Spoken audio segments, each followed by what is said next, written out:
Well, thank you for this wonderful movie that all of you made. And I would like, since time is of the essence, so I will start right away with a question, and let's try to keep it in a minute each question. And Catherine, you've been involved in Tell It Like a Woman since the beginning, and you have wrote Pepsi and Kim, Elbows Deep, and you directed the music video, the dance version of the music video, and you directed Elbows Deep, and on top of that, you suggested the title of the movie. So, so let's start with you. How was this experience? Well, I thought it was exciting that you had this idea. Can you guys hear me? No? Oh. Hello? How about this? Okay. What an exciting idea that, you know, all these directors from around the world would direct something. So I wanted to find inspiring women like Kim. Whoa. The real Kim Carter.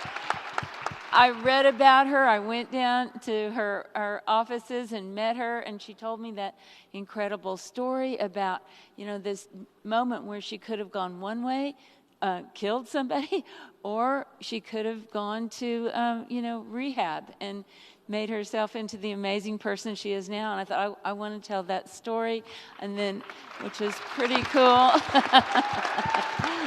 Yeah.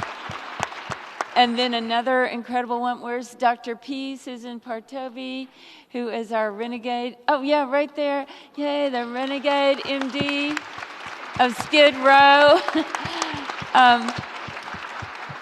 I found out about her incredible story and how she goes and works with the most vulnerable people, and, you know, and then Jasmine is our beautiful nurse in the show. Yay.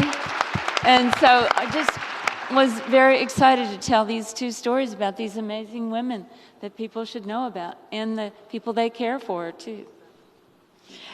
Leonor, tell us about your involvement. It's very personal for you. Tell us a little bit about it. Yes, indeed, Chiara. Well, you know it very well because I became a member of the board of We Do It Together once you brought this project to my husband, Lucas Akoskin, who's also the producer of this movie. And I immediately wanted and felt very compelled to join the board of directors because I've been working in this industry, in the film industry, for 30 years, and I could really see the change, but I could see how much more needed to be changed, and how much being the object really bothered me. How many times I was asked to be on the cover of Playboy or do things that just really didn't make me feel comfortable as a female, and how important it is for that narrative to come from us. And those images, I remember as a Latin girl seeing the first Talisa Soto being in a James Bond girl. I was like, wow, somebody like me. And so I really knew the importance of telling the stories with our voices, with our faces. And so when the opportunity in the movie came together, Lucia Puenzo, who is the director of the Lago Negro segment, invited me to be a part of this, which I was obviously very happy and honored to do. And also met a great friend. Eva Longoria has become a sister of mine, and it's been such a beautiful gift to have a sister out of this female-driven project. Yes, that's very true. We are all bonding all the time. We're traveling together. We're a community now. So, Kim, your story is incredible. And how did you transform your pain and suffering and turn it into a passion and purpose? First of all, I want to say, yeah, United Nations! It is Women's History Month, and we are here. We ain't going nowhere. We're not going to be invisible no more. That's what I want to say. You know, when I think about the pain and the suffering I could have easily decided that my life was not worth living. But see, the little girl inside, she was like, it's not over yet. We're going to have to overcome some stuff and do some things, but we're going to use that pain and suffering not as a shame or a guilt, but as power. I want to hear you say power.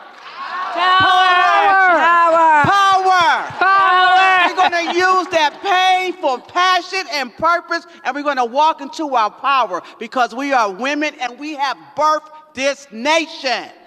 Woo! That's how I did it. Leena, tell us a little bit what does it mean to be a woman director in India?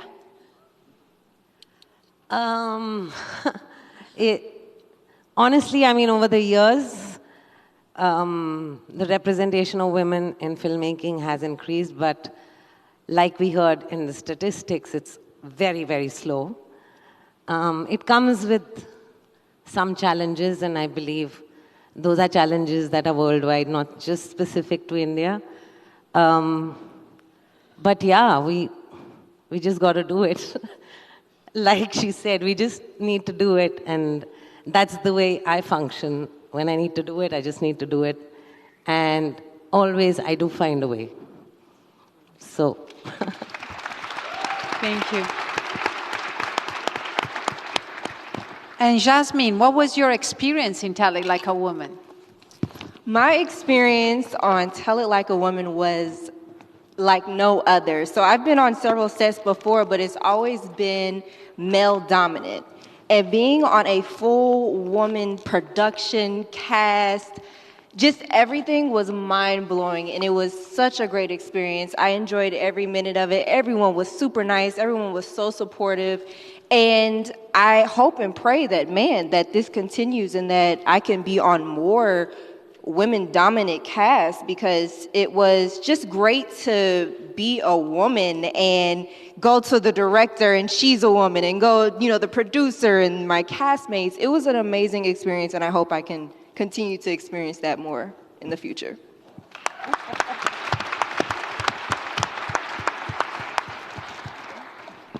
Catherine, you are one of the most successful female directors, having done Twilight to the Oscar nominee movie 13. Please tell us your experience in the treatment of women in the industry. Well, yeah, it's a tough one, because I got to direct the movie Twilight because they didn't think it was going to be a hit. All the studios, didn't. So they thought, we'll just hire a woman. It wasn't intended to be the blockbuster. It was a little tiny, studio, brand new film company summit. So once it became a hit, unfortunately, all the other movies after mine, which were 4 more Twilights, were all directed by men.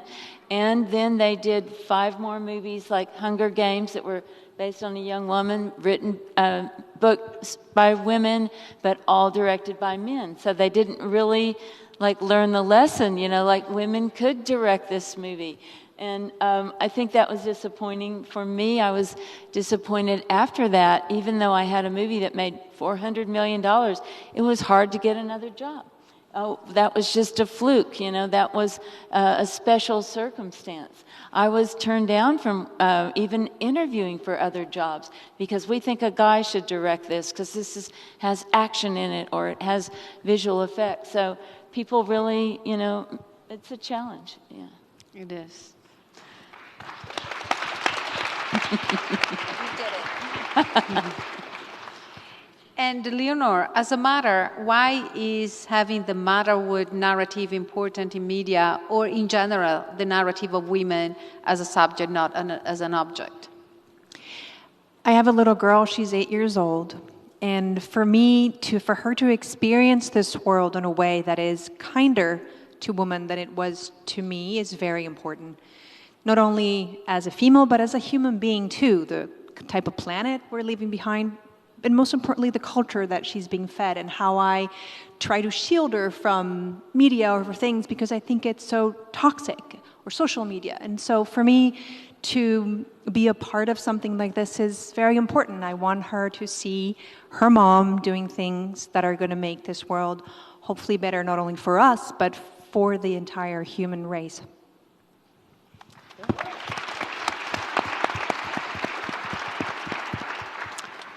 Kim, how has life placed you on the front line to fight against women's inequality?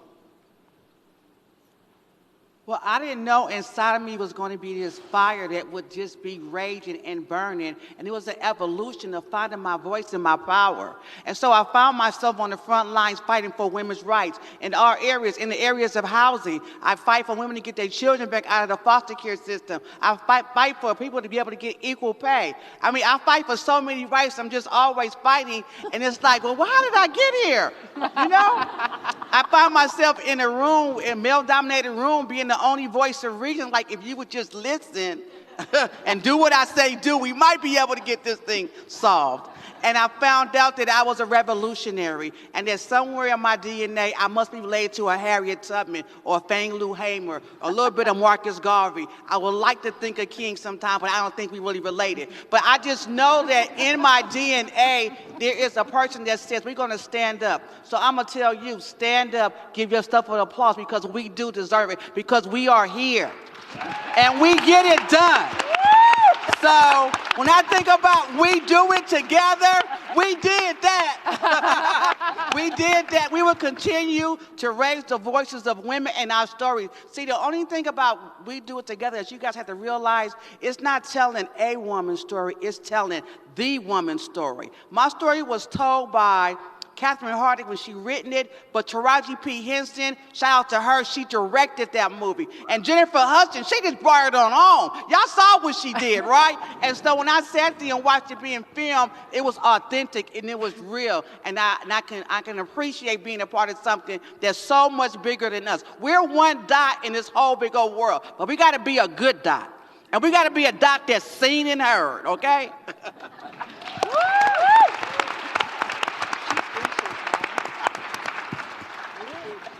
Leena, how do you feel about representing India with your movie in this amazing mix of female talent from across the world that Tell It Like a Woman has brought together? I'm extremely honored to be part of this film, and just this movement, we do it together, I think is such an important and powerful voice that we need today. Though it's unfortunate that we have to create something like this to even have a voice, but I'm grateful that we do it together is doing, bringing women's stories made by women for everybody, because we have to do it together. We can't do it just by women alone.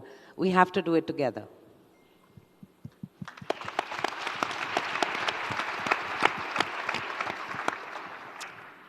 Jasmine, why did you decide to use comedy to empower women? So I've done comedy for several years, and to give a little backstory, I first started doing comedy because comedy is a very male-dominant field. And shout out to the ladies, because we're funny too, okay? And, I feel like comedy just empowers women because comedy brings a message. So, there's a way of getting a message across, and that's comedy. And I feel like that bringing comedy, it brought more of a voice to women. And I don't know, so basically, long story short, I started doing it because I wanted to be a voice for women. Like I said, comedy is such a male-dominant field that you don't necessarily see it.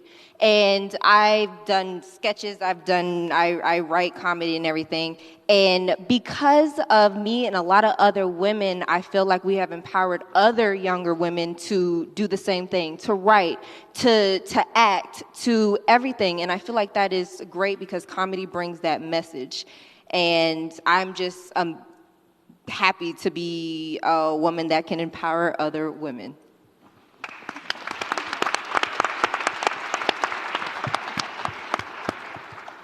Catherine, why is a movement like We Do It Together important to you? Well, I think it's like we heard all the great horrible statistics at the beginning of this, and we do want to change it. We do want to hear interesting, wild stories. I love seeing a story about a woman, with her kids and making all the food. A whole other world that I never experienced. In all these stories. So just seeing women as a subject and really understanding their lives, it's very exciting. So thank you for doing this, Chiara. Thank you. Leonor, how is to be a Latina in the industry? Well, let me tell you, it ain't easy. And I think I don't want to bore you with statistics, but it's very telling that for every dollar a white male makes in the United States, a Latina will make just a little more than half, 53 cents. And that's much less than a white woman will make, which is close to 83 cents a dollar. That translates also to my industry, not only to us Latinas, but us women in general. There are very few cases in which a male lead in a movie will say, it ain't fair that she's getting paid a third of, or a fourth or an eighth of what I'm getting paid. She should be getting equal pay. And those things we're starting to see them populate the change of the landscape of my industry, of the movie industry. But for us Latinas, thank God there's a few trailblazers that are doing incredible work that really take on the patriarchy and the way things have been established, like Zoe Saldana or Eva Longoria, and that are really demanding to be the one, to be equally respected, paid, and considered. And also that our stories are being told, that finally Latin, thanks to the platforms like Netflix and Amazon, our stories are also being seen across the world. My culture has more visibility. So that pleases me greatly. I understand how much there's left to do, but I also am very happy to see the seeds of change sprouting at this point. Thank you.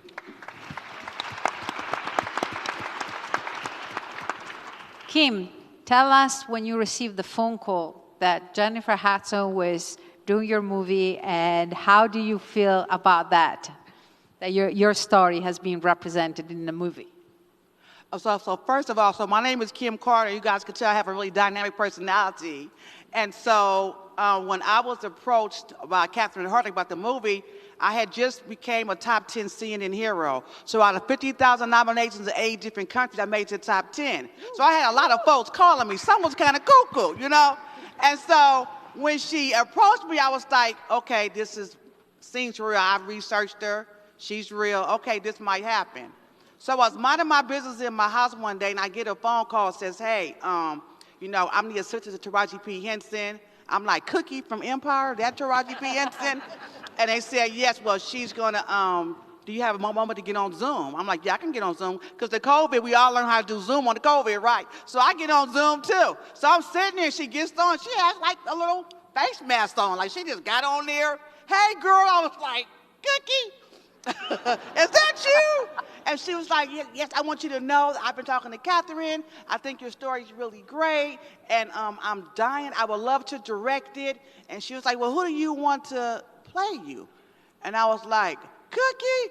And she was like, no, I'm on this side of the camera. And she said, I'm going to find somebody and I'll get back with you. So I was like, okay. So then I would be driving sometime and she would call, hey, Kim. I'd be like, you know what I'm saying? I picture myself. And then so she said, can we get on Zoom tomorrow? Okay, we get on Zoom, and I'm sitting on the screen, and then voila, there goes Jennifer Hudson. All I could do was say, OMG. You brought the diva to the screen. Jennifer Hudson, the 17th Emmy, Grammy, Oscar, Tony winning Jennifer Hudson with her own Jennifer Hudson show. That Jennifer Hudson right there, right, was on the screen talking to me. Now, I think good of myself, but that day I was like, oh, my God, I'm pinching myself. And so, if you saw the story, I have to be very vulnerable in that, right? But see, the power comes from being vulnerable because there's some woman somewhere right now that's in some kind of pain or some kind of suffering, and she needs to know she can come out of that and stand on all 10 of her toes and go from breaking laws to making laws, from being homeless to building affordable housing. She needs to know that it's possible. So my story has to be authentic. So Jennifer Hudson playing me, it was perfect. Getting the call, it was perfect. And even more perfect is being right here. We ain't in the White House. We in the United Nations. Y'all don't hear me though. We with the world right now. We with the world. This is big. This is big. So that's how I'm feeling. Kim Carter, 4408 on Instagram. I wrote a book. It's called Waking Up to My Purpose. You can find that on our website, www.timeforchangefoundation.org. Leena, since We Do It Together is about making women the subject in the film narrative, I'm curious, how do female-driven film to India? Not very well. They are so culturally we are a very star-obsessed culture, and to reach a point where your film does well, you have to be objectified for many, many years through many, many films to then deserve a subject to do well. You know, so a lot of films were made with great actors, but not necessarily big stars, don't really get watched, get boxed in female-oriented film, and that's not a good word in the commercial sense in cinemas. So, yeah, I need a huge change there. Okay, Yeah. thank you. Last question for Jasmine. You're very active in social media. So what are the positive effects of social media has made on empowering women? I would say it definitely gives women like me a voice. Social media is the new freedom of speech. And I think social media is very empowering because it gives women another voice. We've been silenced for so long. And social media is a great way for women like me and other women to voice our opinions, and another, like I said, another way of freedom of speech, and I think it's very empowering. Thank you.